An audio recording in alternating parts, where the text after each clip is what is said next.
Interview था, उन्होंने पूछा क्या पढ़ना चाहिए आज अगर अध्यात्म की ओर बढ़ना है। मैंने कहा देखो जो मूल ग्रंथ है वो तो डिफॉल्ट है, तो उसकी तो मैं बात ही नहीं करूंगा, वो तो आपको पढ़ना ही चाहिए। लेकिन उसके अलावा आपको इवोल्यूशनरी बायोलॉजी पता होनी चाहिए। वो अगर नहीं पता है तो आप यही मानते रहोगे कि किसी परमपिता ने एक दिन आपको इसी रूप में पैदा करके भेज दिया था, यही मानते रहोगे। और इसीलिए बहुत घातक बात है कि भारत सरकार ने स्कूलों के करिकुलम से डार्विन को हटाया है, बहुत घातक बात है। उस हटाने का एक ही अभिप्राय होगा कि जो लोग इस तरह की बातें करते हैं कि ऊपर कोई बैठा हुआ है और उसने मिट्टी उठा के इंसान बना दिया या कल्पना करी और इंसान पैदा हो गया, उन बातों को बल मिल जाएगा और तमाम तरह के अंधविश्वास और फैलेंगे। पता नहीं सरकार और शिक्षा विभाग चाह क्या रहे हैं,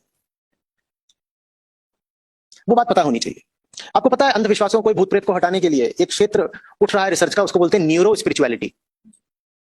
वो जानते हैं क्या पता करता है? बहुत मजेदार चीज है वो पता करता है ये सब लोग हैं जो ये मिस्टिसिज्म बहुत फैलाते हैं, इनके खोपड़े में चलता क्या है? जब कहते हैं मिस्टिकल एक्सपीरियंस हुआ, ये मिस्टिकल एक्सपीरियंस क्या चीज है, वो वहां से पूरा जो है पोथा खोल देते हैं कि जिसको तुम मिस्टिकल एक्सपीरियंस बोलते हो वास्तव में ये होता है। उसको आप पढ़िएगा, बड़ा होता है ना कि मुझे तो निश्चित रूप से शंख सुनाई ही देता है, ध्यान में हो ही नहीं सकता कि ध्यान लगाऊं और शंख ना सुनाई दे। उस शंख की बात क्या है वो आपको पता चलेगी वहां पर। तो आज देखिए आध्यात्मिक होने के लिए जगह जगह जाकर के ये ज्ञान लेना कितना आवश्यक है और कितना सहायक है। इसके बिना तो आप इन सब बातों में पड़ ही रहोगे। भाई कोई और कहीं ना कहीं आपको ही हो गया आध्यात्मिक अनुभव, अब कैसे बोलोगे कि झूठ है? हो गया, हुआ, बिल्कुल हुआ है। थोड़ी मैं सो रही थी, मुझे सपने में प्रभु के चरण दिखाई पड़ते हैं हमेशा। अब उन्हें सचमुच दिखाई पड़ते हैं तो मैं क्या बोलूं? वो जो बोले वो चरण होते हैं, उस पर गदा बनी होती है और ये बना होता है, क्या बोलोगे? उन्हें हो रहा है, सचमुच हो रहा है सर।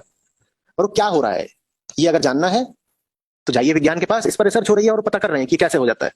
और उसमें जो खेल निकल के आ रहा है वो मान्यता का निकल के आ रहा है। मनुष्य का मन बहुत उर्वर है, फर्टाइल।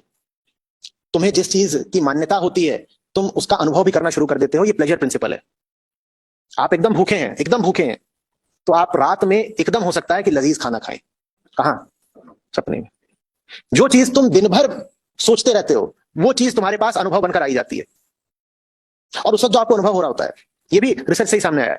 आप सपने में बड़ी थाली खा रहे हैं, उससे ब्रेन में जो एक्टिविटी होती है वो बिल्कुल वैसी ही होती है जैसी आप जब दिन में जागृत अवस्था में थाली खाते हो तो होती है। ये कितनी खतरनाक बात है।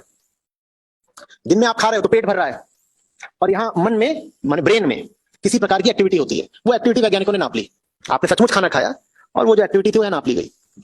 और फिर प्रयोग करते करते, इंतजार करते करते, एक दिन ऐसा आता है जब आपको सपना आता है खाने का। मान लीजिए आपको भूखा रखा गया हफ्ते भर तक, तो हफ्ते भर आपको बाद आपको सपना आ गया, और जब सपना आया कि आप भोजन कर रहे हैं, उस वक्त जो ब्रेन की एक्टिविटी थी वो नापी गई, वो दोनों बिल्कुल एक जैसी निकली। मन को सुख चाहिए, अगर वो सुख तथ्य से नहीं मिलेगा तो वो कल्पना में निकाल लेगा। जो चीज उसको तथ्य में नहीं मिल सकती उसको कल्पना में भोग लेता है।